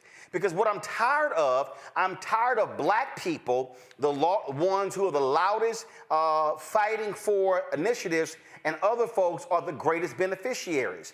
I want to know where are the Indian Americans, where are the Pakistanis, everybody who has been a beneficiary of MWBE programs who is non-black, where you at? Where you at? And so that's critically important for us to say because, again, we are the ones who are constantly having to shoulder the burden, having to do all of the heavy lifting, which I understand because on the federal level last year, Ron Busby, the CEO, president and CEO of the U.S. Black Chamber, Inc., he was on last week. And he said on this show that African Americans last year got the highest amount of federal contracts we've ever had, $10 billion a year, but it barely hit 2%. Well, it wasn't even 2%. Yet 78% of all MWBE federal contracts white women get. So where y'all at? So you have this call to boycott Target. And what happened over the weekend was that different companies, different black-owned companies with products in Target was completely blindsided by Target's announcement. Target wasn't even smart enough to notify these black vendors first. And what ended up happening was, show the list, here's some of the black brands right here. What ended up happening was these brands got hit with all sorts of questions from the public, and they were like, yo, what, what the hell? They were blindsided by Target's decision. In fact, Target has made no effort to reach out to black-owned media and others to explain how they're going to continue their programs, what are they going to do to continue to invest in black-owned brands, to put their products on the shelves. And if you if you actually go to Target's website, you'll actually see their black. You see, they got their Experience Black History Month page up, and then if you go down here, their Buy Black button, and then you see down here, Shop All Black-Owned or Founded Brands, and when you click that, you will see there for the results are 1,073. And so if you scroll, you're going to see all of these products from Black-owned firms or Black-founded firms. And the list goes on and on and on and on and on. And so people started hitting up these owners and criticizing them and questioning them. And you had the sister who is the founder of the Lip Bar. You had Tabitha Brown, who has products that are in Target stores and Amazon and Walmart as well, taking to social media, sharing their thoughts about this. Because there were people who were going to their pages saying, why aren't y'all pulling y'all products? What are y'all doing? Here was a response that Tabitha gave on social media. She made a couple of posts, but here's what she said. I am in business in multiple ways. Do you have the Lip Bar? With Target, with Walmart, and Amazon, right? I sell Donna's Recipe, my hair care products, right, are on Amazon. They're also in Target. And, of course, I have a huge partnership with Target. I sell my seasonings at Walmart. I do business all over, just like many other people. And what I can tell you is, if we all decide to boycott and be like, no, we're not spending no money at these organizations, listen, I get it. And if that's how you feel, honey, I 1,000% get it. But so many of us will be affected, and our sales will drop. Our business will be hurt. And if any of you know business, it doesn't just happen overnight where you can just go take all your stuff and pull it off the shelves. There's a process. And then you got to, like, where you going to put it? You got to have a place to store it. That's money, right? You got to have another place to sell it, which is almost impossible sometimes. And even if you sell online, it's a process when it comes to business. And everyone does not have the funds or the means or the availability, the space to house their own products, right? But the thing that concerns me the most, and I want you to hear me and hear me well, if we all decide to stop supporting said businesses and say, you know, I can't buy nothing from there, even the businesses who were affected by the DEI ban, right? What that does is you take all our sales and they dwindle down. And then those companies get to say, oh, your products are not performing. And they can remove them from the shelves and then put their preferred businesses on the shelves. And then what happens to all the businesses who've worked so hard to get where they are? Then what happens, right? Now, I know that something that could solve it is ownership of these big corporations, right? It's a long way to go there. There are amazing companies like the Village Market in Atlanta, right, who support small businesses, and you can go in there and there's some amazing things that you can buy. But it's one store and it's very small. We're talking about mass market. You can't build that overnight. She said, we're talking about mass market. You can't build that overnight. Tabitha's absolutely correct. And as I said, Melissa with the Lip Bar, she has posted a number of videos on her Instagram page, and she's posted the latest one, talks about selling out. So I want to deal with these black firms first. And I want to try to be as nice about this as I can. If you are on social media and you are calling black-owned companies with products on Target shelves, and you're calling them sellouts and Uncle Toms, and you're questioning why they are not pulling their products, you should shut the hell up. And the reason you should shut the hell up, because you don't know a damn thing about business. Folks, I need y'all to understand something. There are contracts. If they make various decisions, they could be in breach of contract, which means they get sued. They can incur legal expenses.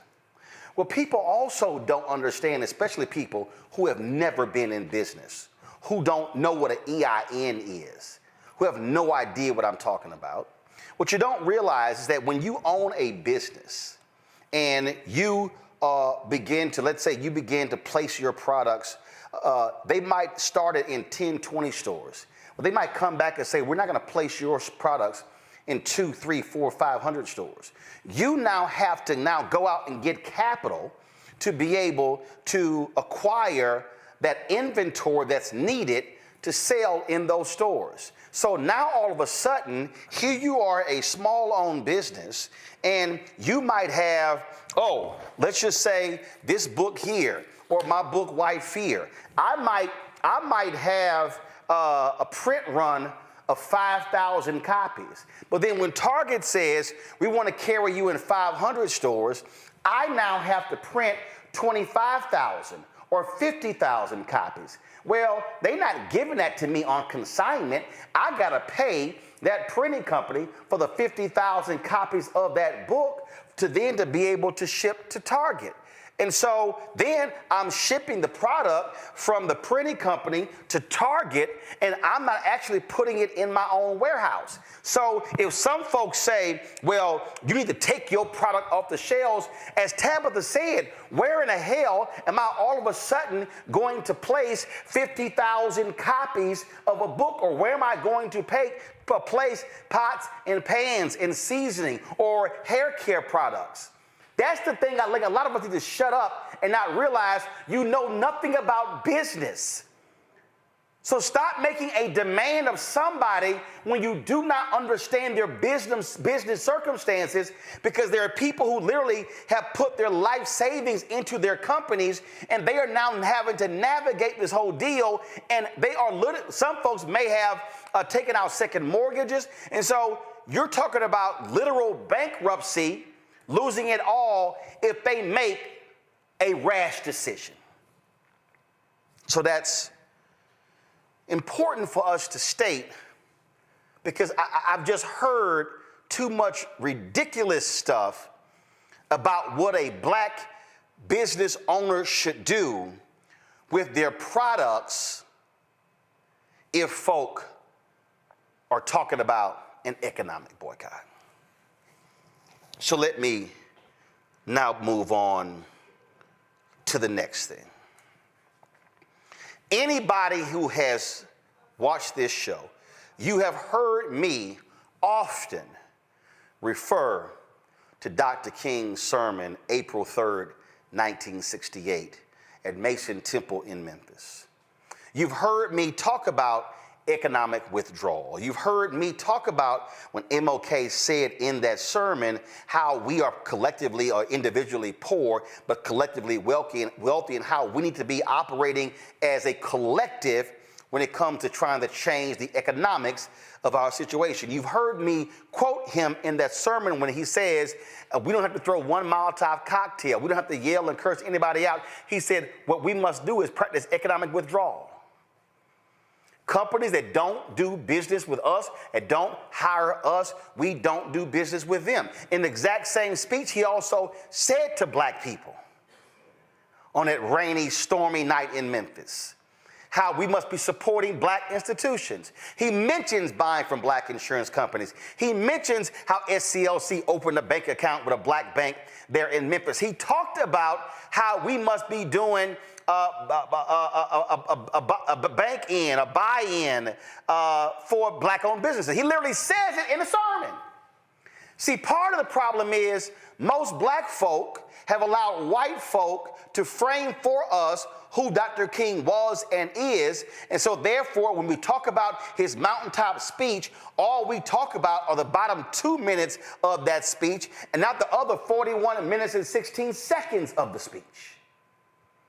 That's why most folks listening right now have no idea what I'm talking about, because you don't even realize that that's what he actually said in that sermon.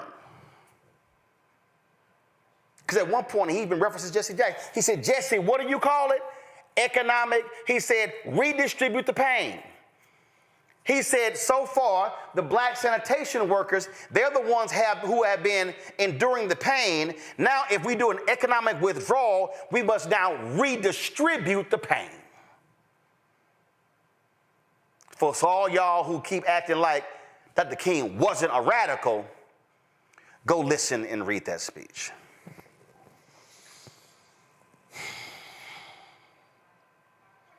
So when we talk about boycotts, there are a number of things that we have to factor in that too often we don't. One of the things that you heard me say before on this show is that folk immediately yell, boycott! That's their first reaction to something that happened. But there's a problem with that. You have to actually follow a process. I think I probably sold more copies of this book than the author, Martin Depp, who's still alive. I was texting him last night. White pastor in Chicago. He happened to be on the committee. He was on the committee with Reverend Jackson at Operation Breadbasket in Chicago. He was the pastor of a church. And what they did was he was on the committee. Now, when I say he was on the committee, there was a full committee. There was a full committee that dealt with the issues surrounding Breadbasket. They actually met together, and so they laid out the strategies involved in terms of Breadbasket. Now, let me explain Breadbasket.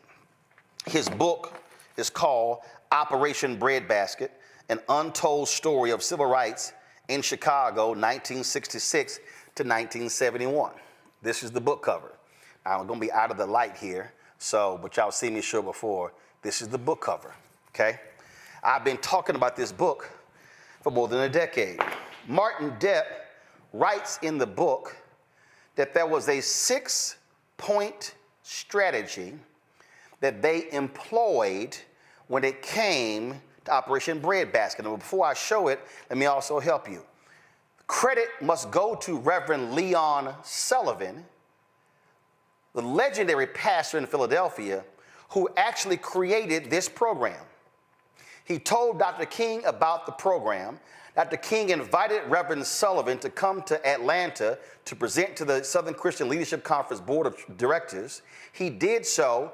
They agreed to adopt the program. They renamed it Operation Breadbasket. He put Reverend Jackson in charge of it in Chicago. Now y'all have the history. So Operation Breadbasket had a 6-point strategy. Pull those up. These are the 6 strategies. Number 1 was information gathering. Number 2 was committee evaluation. Number 3 was negotiation and education. Number 4 was economic withdrawal. Number 4, y'all. Number 5 was agreement and covenant. Number 6 was monitoring. Now let me unpack that. First and foremost, when they saw that was an issue, they went to said company and they sent them a letter and said, we need this information. How many black employees do you have? What do you do with black-owned businesses? Do you put any money in black banks? There was a list of things that they asked for. And then the company could either respond to the request or the company could ignore the request. And so if the company responded to the request, then the Operation Breadbasket Committee then evaluated what they got back from the company. And then once they did that, they went through what is called negotiation and education. Now, in negotiation, what they would do is they plotted everything. They would go into the meeting and they would sit here and say, okay, your job is to pray. Your job is to agree with nothing. Your job is to calm him or her down who doesn't agree with everything. And your job is to be the level-headed one. Everybody had a role to play in the meeting. So they would go into the meeting, and then the company would either, no, we ain't doing that, or yes, let's move forward. If the company said, yes, let's move forward, they would skip to number 5. They would have an agreement with the company, establish a covenant bond, no different than David and Jonathan, a covenant, okay? Remember when in the Bible where Jonathan told David, anything happens to me, you take care of my family, told him that 3 times. They established a covenant, which meant that word is bond. Covenant was more important than even a signed contract. But they would sign an agreement. And then they would monitor that agreement by checking to make sure the company's doing what they were doing. But pull it up, y'all. Pull it up. Here's why number 3 is so important. The education piece. What they would do is they would go back to their churches and they would be educating the congregation about the company, about what they wanted, how the negotiations are going, how things are. So they were constantly educating them. They were constantly teaching them. And then if the negotiations broke down and they went to economic withdrawal, they would then launch pickets at strategic stores, not all at one time, and then ramp up from there. And the whole point was to keep folk from going into those stores. Now, pull it back up. Look at number 5, agreement, covenant. The outset, the committee established what is it that we want from this company. Come on back to me. If you read this particular book, they laid out in this book that they weren't just interested in the company hiring black employees. They wanted senior level black employees. They wanted entry-level black employees, but they also wanted black-owned company products on the shelves, shelf space. But I'm not done. They also wanted that store to put money in black-owned banks. I'm not done. They also wanted that company to hire black-owned companies to do jobs. So if that company had trash pickup or if they had construction or whatever, they wanted black-owned companies hired. It was a multi-pronged strategy. That's one of the reasons you saw so many black millionaires come out of Chicago, because Breadbasket was forcing the companies in Chicago to do business with black people. Now, why am I saying this in relation to the call to boycott Target? Here is what I have not heard from any of the people who are yelling, boycott Target. What's the end game? What is it that we're asking Target to do? I get boycott, but what do we want? Are we saying, Target, if you do not recommit to spending $2 billion a year with black businesses, y'all, and that's just not people at the shelves. That's actually everywhere. That's catering companies, limousine companies, black-owned advertising, black-owned media advertising. That's the whole deal, doing business with black people.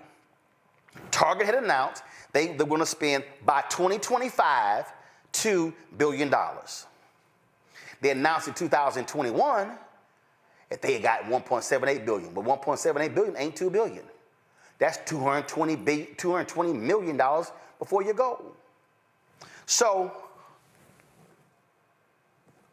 what's the end game? What is it that we're asking Target or Walmart or Ford or Toyota or any company, what are we asking of them? You don't launch a boycott until you know what you're asking for. You don't launch a boycott until you've educated your audience on what it is that we're actually doing. So now you have to factor in here. Now you have to factor in. See, here's the thing, y'all. I think a lot of people right now are rightfully responding with emotion. King said you must channel anger into action. An economic boycott cannot be driven by emotion. It must be driven by strategy. That's what has to happen. And it can't just be, we're going to spread the word on social media. There's a whole bunch of people not on social media. So here's the question. If the boycott is going to start at Target on February 1st, have the organizers, and first of all, the question, who is the organizer? So is the organizer, are all the organizers Nina Turner's group? So that I showed y'all that strike for all, that's her group. Or is it somebody else? Like, who is it? Are we organizing picket lines at various stores? Now we also have to factor in that some Target stores have been placed in black communities where there are food deserts. See, I need us to be thinking. There are people who hit me earlier. They said, hey, there's some Target stores that are in rural areas. That's the only place in town. So the question then becomes, how do we properly execute a strategy? Now, here's the deal. And I'll pull this up here. Target, just so we understand something, you got to understand money. Right now, I'm going to pull this up for y'all. This is understanding money. Target's stock price today closed at $142.50. Target's stock price was up 3.34% today. Come back. There's another figure that is important that you need to understand when you talk about corporations. That's the stock price. But then you have something called what is the market cap. This is Target's market cap, $65.3 billion. So Target's stock price is $142.50 as of today, and Target's stock price is $65.3 billion. It's market cap.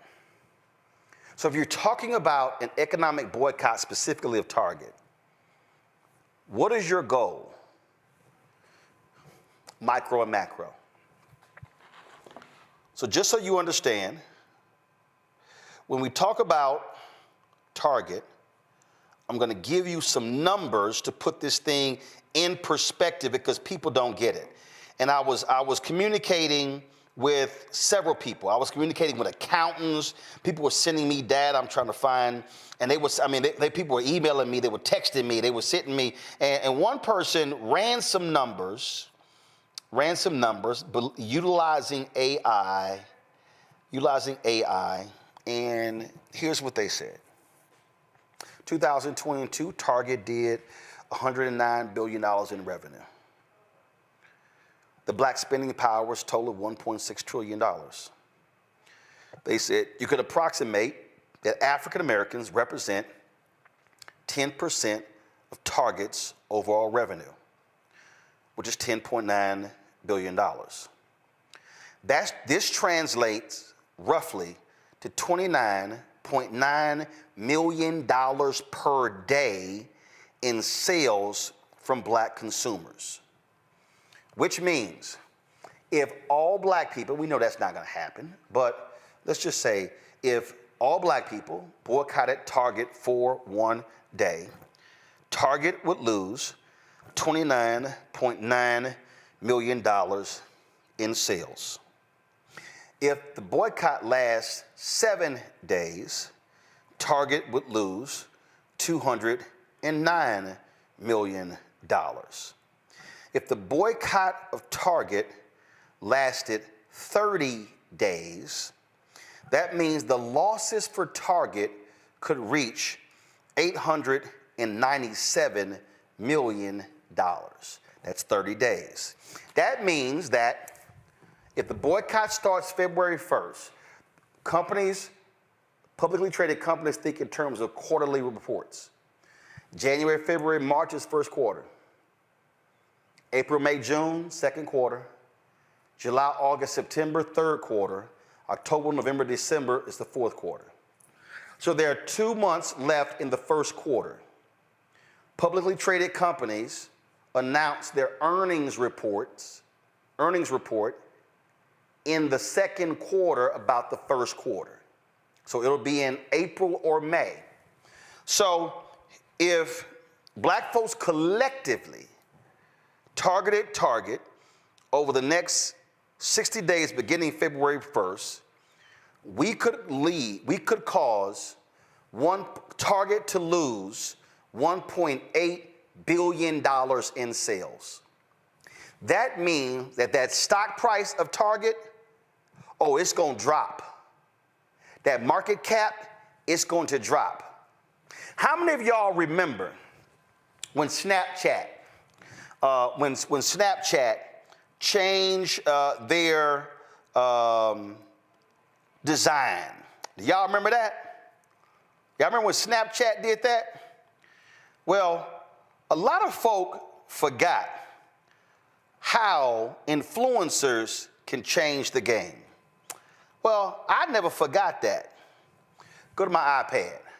Rihanna went on social media and she ripped the changes made to Snapchat, which caused Snapchat to lose $800 million in its stock price. Rihanna, by herself, the singer posted a statement on Instagram eviscerating the app for making light of domestic violence. Y'all, the value of Snapchat went down by $800 million after Rihanna did that. So what then happens? If black folks have a sustained boycott of Target that's ramped up, we could potentially cause Target to lose $500 million to almost $2 billion. And let me tell y'all something. If a company does $10 billion a year in revenue and they lose $1.8 billion, I can guarantee you there will be changes. Ain't no company trying to lose that. Now here's what's crazy. The reason these companies are ending their DEI strategies because white conservatives have been threatening them with economic boycotts. Robbie Starbuck, go on social media. He's been I'm gonna expose these companies for their woke policies, and these companies are freaking out. Target is freaking out because when the evangelicals, when the hard right-wing conservatives went after them for their LGBTQ displays, guess what that did? That caused Target's stock price to go down. It caused their market cap to go down. So Target is sitting here saying, we're going to cave to these anti-DEI folks because y'all ain't gonna do nothing. Y'all ain't gonna do nothing. So now what's happening is now we're left with a situation. There are more than 1,000 products on Target's shelves that are from black-owned or black-founded companies. So do we leave them hanging? There are some people who are suggesting that what we do is we do a buy-in at Target only of black-owned products. that if you go to Target, you only buy Black-owned products. Others are suggesting that no, you buy nothing from Target. Those things are happening, and over the next week, we're going to be unpacking these things. But I wanted to walk people through this because I wanted our audience to understand that we cannot play lightly with this, because the fear that I have is what happened when Colin Kaepernick, when they called for, don't go to NFL games, stop watching.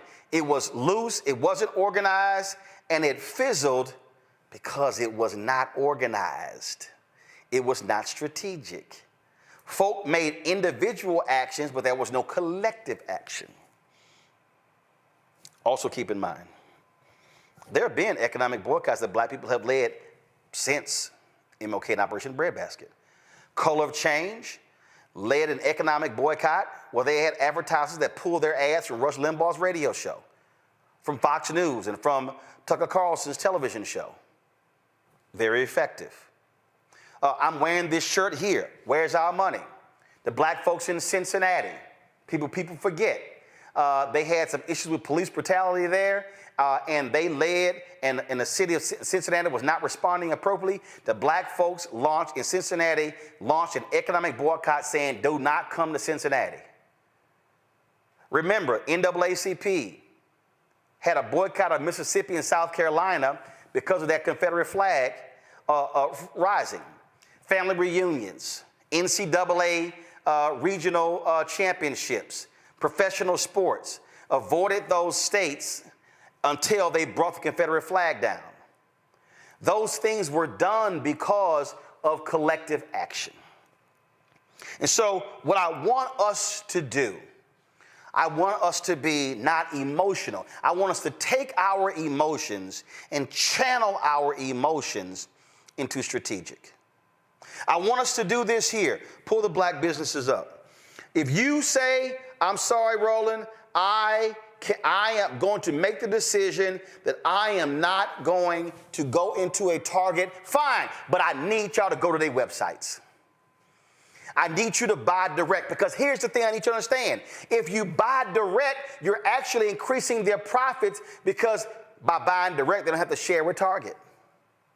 I talked to one of the Black owners last night, and you know what she told me? She said, Roland, during COVID, a lot of people for 3 months bought our product. And what happened was, as business owners, we saw them buying our product. And so what we then did was we went out and we increased our production of the product. She said, but guess what happened? After 3 months, they stopped coming to the website. She said, so here we did. We ramped up our products, anticipating more business over the next 3-6 months. And then it dropped off like a cliff. Why is that important? Because Black folk, we love talking about Montgomery. We love talking about the Montgomery bus boycott. But let me remind y'all, the Montgomery bus boycott was supposed to be a one-day boycott that went another 381 days. Let me remind you that the Montgomery bus boycott only happened because 50,000 Black people decided that they were not going to get on that damn bus. And it was cold, it was rainy, but they still chose not to do it. And see, y'all gotta understand, it's Black conservatives out there laughing at y'all right now. Here's this little child, this little Black MAGA girl, went to FAMU, right here, Sharice Lane. Yeah, I'm calling you out. Look at her. Y'all be back at Target by next month. Look at the Pastor Darrell Scott, another Trump MAGA. You mean next week? I've heard some others say it. Yeah, y'all ain't gonna do it. It ain't gonna last. This stuff ain't gonna work. It ain't gonna. We heard all that. That will only come true if we do not do what King said, which means operate as a collective. What they have to say will come true if it means that what we do is that we do not have sustained action. What I mean by sustained action is, pull the list back up. What I mean by sustained action is if you wear lipstick, stop buying it from MAC. Stop buying it from Sephora. Actually, go to thelipbar.com. Black Opal. Is it Black Opal? Desiree? I mean, buy Black Opal. If you're looking for wine, Vieri wine. If you say, you know what, I want water, right there. Drink watermelon water. Honey Pot. Now, Bevel was black founded, but it's now owned by Procter & Gamble. But figure out the product that you want to use and then say, I'm going to buy just that product. You like some mambo sauce? Go to shopcapitalcity.com. You want some muffin cakes? Go to littlemuffincakes.com. But what has to happen is we cannot do that once or twice. We have to create a state of mind where we are sustaining the action. The reason economic boycotts have failed is when the people did not continue doing it. We love to talk about, and I'm being very serious right now, we love talking about, man, we got to buy black, man, we got to do a black buy-in, man, we got to support black-owned media. And I can't tell you how many people who called me for favors always talk about, oh man, we got to support black-owned media. Then I call Keenan and say, check their name to see if they name it on the list of donors. Have they even given $1? And the answer is no. So you can't sit out there and talk about, man, look what Target did, and man, we got to boycott. Were you buying any black-owned companies' products? Do you do it on a consistent basis every month, every 3 months, 6 months, 9 months, a year? This is not a moment to be, man, all this stuff Trump doing, all this stuff the MAGA's doing, all this stuff they doing, man, we gonna have to do what we did during Jim Crow. But what you gonna do? How are you spending your money? How? See, y'all don't. Let me explain something to y'all. I've hired black folks, white folks, Latinos, it don't matter. I've hired folks to do work. But I'm intentional when I'm talking about how do we expand the pie.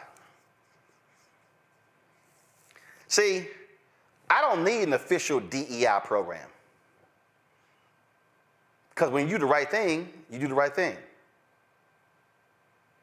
And when you have people who understand how you operate, that's what you do. I'm just going to tell y'all this here. When we started this show, we had a handful of people. And when it came to our audio, we had 4 technicians, all of them white. And I was like, yo, we got to get some black people. Now, why was I saying that? I wasn't saying that solely for my show. Because I know what happens in Washington, D.C., how when crews are hired, how there are very few African Americans. And it was like, we got to get some other folk in the pipeline to create opportunities. Steve, to his credit, when the other Steve left, Steve took over, Steve said,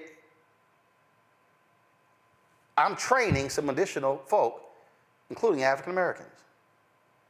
I didn't tell him to do it, but he understood how we do this here, what the need was. It's called creating space, creating opportunities. So now when people are looking for audio technicians,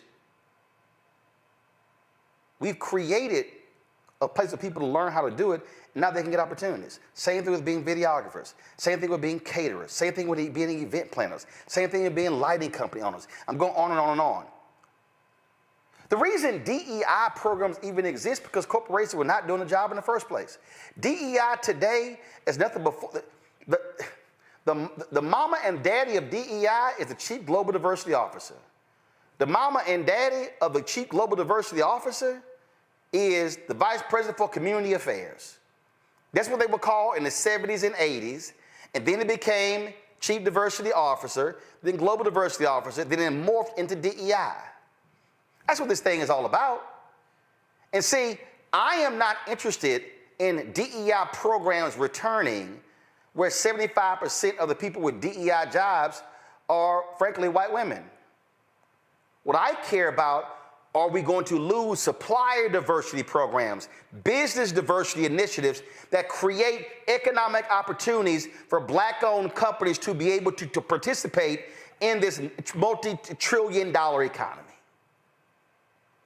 So if we're going to be sitting here talking about DEI and we're angry with what Walmart has done and Target and Toyota and Lowe's, what are we wanting to be done? Because there's going to be opportunity. And here's my last point before I go to my panel.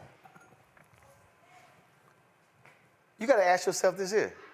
How did these companies over here, JP Morgan, Apple, Delta, American Airlines, United, Costco, and a couple of, how did these companies say we standing with DEI, but these didn't? I talked to a corporate leader today, and longtime black corporate leader. He said, you know what? He said, Roland, it's the lawyers. It's the lawyers in the room. He said, here's the reality. Quotas have been illegal. See, the Robbie Starbucks and these white conservatives, oh, no. Goals, that's just another phrase for a quota. No, it's not. Every company sets goals. There's not a company in America that does not set goals. There's not a company in America that does not say the kind of growth they want to see in their company year over year. And you know what they do? They set a percentage. It's the same thing. So we cannot allow these corporate lawyers to get skittish and scared and cause them to stand up. But it also requires board of directors to show some guts. Pull up Target's board of directors. The reason Target has rolled back their DEI initiatives is because of these people right here. These people right here. Brian Cornell, David Abney, Douglas Baker, George Barrett, Gil Boudreaux, Robert Edwards, Switch, is that it? Donald Krause, Christine Leahy, Monica Lozano, Grace Puma, Derica Rice, Dimitri Stockton. Is that it? This is their management team. Katie Boylan, Brett Craig, Kiera Fernandez, who I called today, hard as hell to reach her, couldn't reach her. Michael Fidelki, Rick Gomez, Christina Hennington. Is that it? Melissa Creamer, Jim Lee, Gretchen McCarthy, Lisa Rose, Jill Sando, Mark Schindel. Keep going. Kara Sylvester, Amy Tu, Pratt Vimena, Matt Zabel. I just showed you the board of directors and the management team. They are the ones who decided to roll back DEI. They need to answer why. How is it you, Target? How is it you, Walmart? How is it you, Toyota, Ford, Lowe's? How is it that y'all don't have the guts to stand up for inclusion, but other companies have? What's the difference? And if y'all want to get rid of the DEI program, but you still say we're committed, Target, to the $2 billion a year to black products, show me how. Folks, what we have to prepare for, and I've been warned, I've been screaming this For years, I've been saying this to civil rights leaders. Stop playing around. This thing is coming. I said in the aftermath of George Floyd's death, that this third Reconstruction needs to last at least 20 years. Do not pull your foot off of folks' neck. But I'm going to tell y'all right now, our civil rights organizations, they did because they got too many corporate checks. And they got comfy and they got comfortable. What we need to understand is that MAGA and the right, they want to destroy the entire civil rights infrastructure. And if you destroy the civil rights infrastructure, you destroy the economic infrastructure that black people have been able to build. It is not perfect. It's not where it needs to be. It's not even close to that. But I would rather have what has been constructed than not to have it. And I'm telling y'all right now, if we do not respond with economic withdrawal in a smart, efficient, targeted, strategic manner over the next 4 years, because you got no cover from the federal government, and that's going to now go to the states and now go to the counties, to the city and the school boards, you are destined to see an economic hurricane, tsunami, earthquake ravage black America, because they are going to turn off the access to the contracts. And when they don't carry our products, you can't buy them, and those businesses can't grow and can't scale. And if our black-owned businesses can't grow and can't scale, we can't hire more people. If we can't grow and scale, we can't give our contributions to HBCUs and to churches and to black youth groups and other organizations. And then all of a sudden, if we can't grow and scale, we can't hire people. Those people now can't take care of their families, can't buy homes, can't pay for college tuition. I need everybody watching and listening to me to understand that what we are facing is literally the economic destruction of black America. That is not fear-mongering. That is not me trying to scare you. It is me stating an undeniable fact. And my man John Hope Bryan said the reason he loves math, because he said math doesn't lie. If you begin to freeze us out of the path to economic prosperity through jobs and contracts, there is no place to go. Julian, I want to start with you. You're an economist. Your thoughts on all of this? Wow, well, you laid it out very well. I think one of the things that you laid out most importantly is the notion of having organized boycotts. You just can't say, you can't pop up and say, let's boycott X and let's boycott Y, because it isn't going to work. You've got to have your facts straight. You've got to build basically a campaign in the community. This is why we're doing this, y'all. Not just, somebody had an idea. All too often, we've seen boycotts fail. We've seen them fail because the work didn't go into the foundational work. So that book that you lifted up, the Montgomery Bus Boycott, that's a great book. And I would advise people to check it out, mainly because it does do those 6 points. And you really are talking about not engaging, I'm going to boycott, but really looking at why you're boycotting. The other thing right now that I think is interesting is the notion of companies that merged, and so you have this interlocking thing. You say, I'm going to boycott Coca-Cola, but you go over and drink Dasani water. Well, it's the same thing. So we need to know more about corporate structures. I'm glad the sister put her stuff out there about her products and her brilliance in having multi-level platforms. But even with those, if we don't get the access that we need for contracts, for employment, for other things, we're going to be basically in a rough spot. And as you said, there are all these people who keep saying, they didn't think Trump was going to be that bad. Well, you found out, didn't you? And this is just week one. And nobody's I'm glad you showed the board of Target. You saw the 2 black people and a couple people of color, but everybody brown ain't down. And all of them are not necessarily affected by withdrawals from DEI. So what we have is a situation where we're living in an era of anti-blackness. The fact that the Department of Defense would even dare attempt to stomp on the legacy of the Tuskegee Airmen, speaks to the rent, and then they reverse themselves, of course. But what they're doing is speaking to the rampant disregard for Black people in this country. Rampant disregard for Black people. And so we have to be prepared. And you have been talking about this for a long time, Roland, as many other people have. John Hope Bryant is great on this issue. There are others who have talked about what we need to do with we have $1 trillion plus economy, Black economy. We can be very strategic, and we can have people experience pain if we're willing to work in concert. The problem, as you said, the problem is that we don't work in concert as often as we should.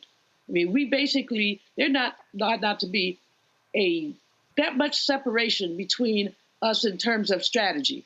But you've got this group going over this way, this group going over that way, this one not speaking to that one. That's not an effective way to construct a good economic boycott. We have, years ago, there's a brother down in New Orleans, I forgot his name, he owned a bank, Liberty Bank. And he said, we have everything we need in our community if we just talk to each other. Reverend Willie Barrow used to say, we're not so much divided as we are disconnected. Tell y'all, this is a time to get connected, because what's going on is if you don't get connected, what you're going to end up with is a decimated community. They've done it before. Economic envy is a powerful thing, Roland. They don't want to see us succeed. They want to re-enslave us. So you get rid of many of our historical markers. You get rid of the Department of Education. Why is that connected to the economy? Because then you have a bunch of ignorant people, they haven't been educated, who work for anything. They'll think the minimum wage is a good wage. And so decimating the Department of Education essentially lowers wages implicitly. And that means it weakens communities implicitly. We will need to have to find out what we can do together, and we have to do it together. I'm so happy that you talked about the Montgomery boycott, because it was organized. People met. They had a committee. It wasn't like somebody popped up and said, oh, we go boycott the bus. It was a lot more than that. And we really got to look at what else can we do to ensure the strength of our communities, because trust and believe these folks are, yes, out to get us. Yes, out to get us. Yep. Yes, to get us. Joe. You know, it's interesting in that I think that the point is well made that we are not as good about the historical knowledge as we need to be. And so without the historical knowledge, the success that there has been with targeted boycotts, et cetera, that were informed boycotts, right? Without those things, you can't be successful as it pertains to a current strategy. So it is really important for us to look both ways before we cross the street. All those years ago in the 80s, when we wanted certain things to happen in terms of movies, things that were getting to Hollywood that Hollywood was making. And back then, I don't know where we are now, but back then Black people bought a third of movie tickets. And this is aside from the bootlegs. Now, let's keep it real. So whatever we wanted to happen in Hollywood could have happened if we came together on that. So we have to be very, very strategic, and we have to be wise about what we're doing, why we're doing it, what the end game actually is. The other thing you have to remember, and this is why I think the urgency that you underscore is really important for us to understand and to really get. These companies running away from DEI, and I agree with the whole idea that the DEI thing as a goal in and of itself is a little bit of a misnomer because of who benefits from it, right? But the thing to understand is that these companies are doing something that they're not even legally required to do right now. The Supreme Court hasn't gotten to the point where they've undone DEI programs in corporate America. You know, they're talking about colleges, et cetera, but that's been going on for a while. You can go back to the Bakke case. You can go back and talk about affirmative action for a long time. They are running for the hills, and they don't even have a legal requirement yet to do it.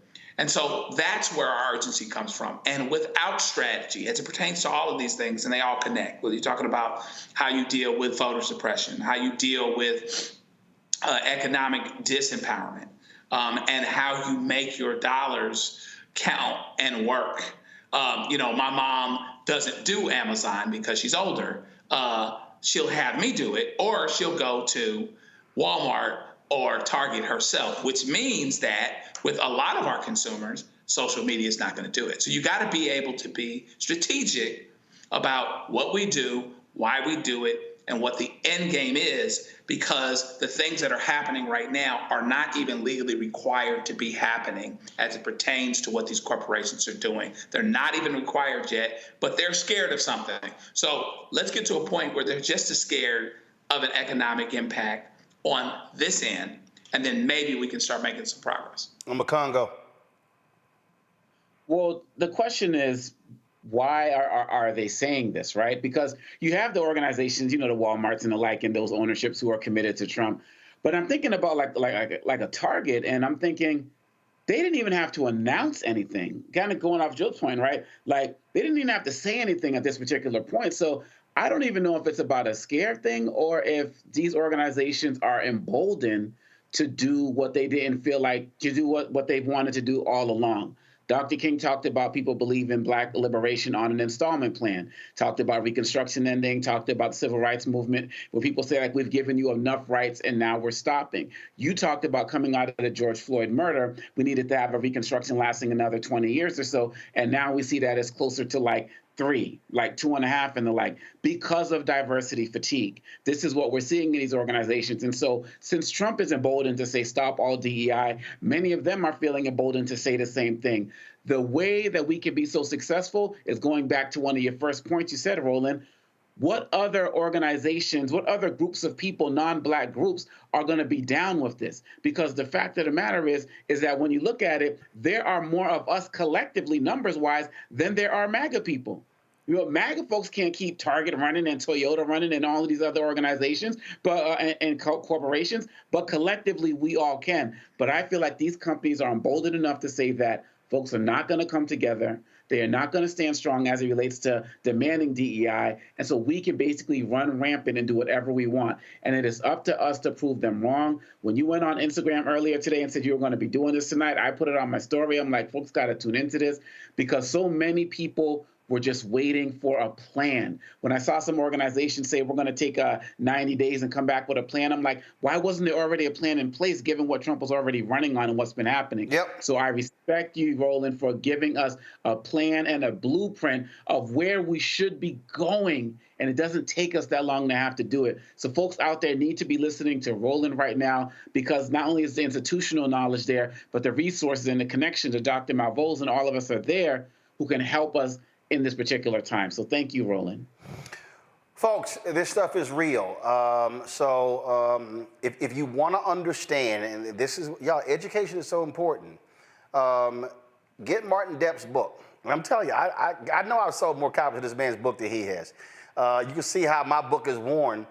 And the reason this is important, because he literally details with the minutia, the actual forms, the data on how they target companies. And one of the things that he said in the book was that the greatest mistake that they made after they had those covenants, they didn't have enough people to monitor them. So what happened is they ended up making deals, but they didn't follow through to make sure they actually got it done. The book is called Operation Breadbasket, an untold story of civil rights in Chicago, 1966 to 1971, by Martin Depp. And that is so important to get that book, because the mistake that I think that we continue to make and see is that people love to comment on speeches and events and things along those lines. And what they don't do is they don't take the time to go in depth and to understand the strategy. They don't take the time to say, okay, how was this constructed? How was this done? How did they do it? Which gives you, frankly, the blueprint to then begin to follow. How did Color of Change do this? How did they get these advertisers to stop advertising on Rush Limbaugh's show? How did he get it? How did they get it done to stop? See, this is what has to happen. We've got to be operating in a constant state of information and education. And that, for me, I think is just our biggest struggle, is that we aren't doing that. And so I want us to do that. I want us to look at the data. I want us to look at how do we do this. I want us to look at how they achieve these things, because it's there. And look, I'm gonna tell you, but the onus also has to be on people who are watching. You know, I spent a lot of time trying to educate our people on what was happening in the advertising business, and how black-owned media was getting screwed out of the money, and how black-owned media was not able to get the dollars. I mean, look, I laid these things out. And you know what? If I commented on something else that really wasn't that big of a deal, oh, trust me, I would see the likes and everything. But when I was talking about the money, folk were not listening. I reached out, so for me, I'm always looking at the strategy. This is a photo of me and Martin Depp at Rainbow Push when they announced Freddie Haynes. We were going to try to get him on the show. He said, listen, I'll move that fast. So I hit him last night. I want to get him on the show today. So Carol's going to try to work, because I think it's important us to hear from the people. Tomorrow, well, I forgot, one of y'all mentioned Montgomery Bus Boycott. I'm going to bring in my book of the sister who folks don't give any credit, because I want to explain to people the strategy of the Montgomery Bus Boycott. Because again, we cannot have folk running around talking about let's boycott Target, boycott these companies, if we don't understand the strategy, how they kept them together, how they planned it, how they organized it. All of that gives us, again, something to learn from today to move forward. And so that's what we're going to be doing all week. And so we're going to reach out to the folks with the strike organization, because I want to ask some questions I want to ask of them. I was talking to a pastor today, and they are organizing something different, where it's going to be, they're not calling it a boycott of Target, but they're calling it something else. So there are multiple things that are happening. But I do believe this. What Dr. King said, I agree with him 100%, when he said we must utilize economic withdrawal when it comes to these companies. And I want all of you who are listening to me to actually take the time, and I want you to go listen to that particular speech. I want you to listen to what he had to say. I want you to read the speech so you can actually hear when he laid this whole thing out.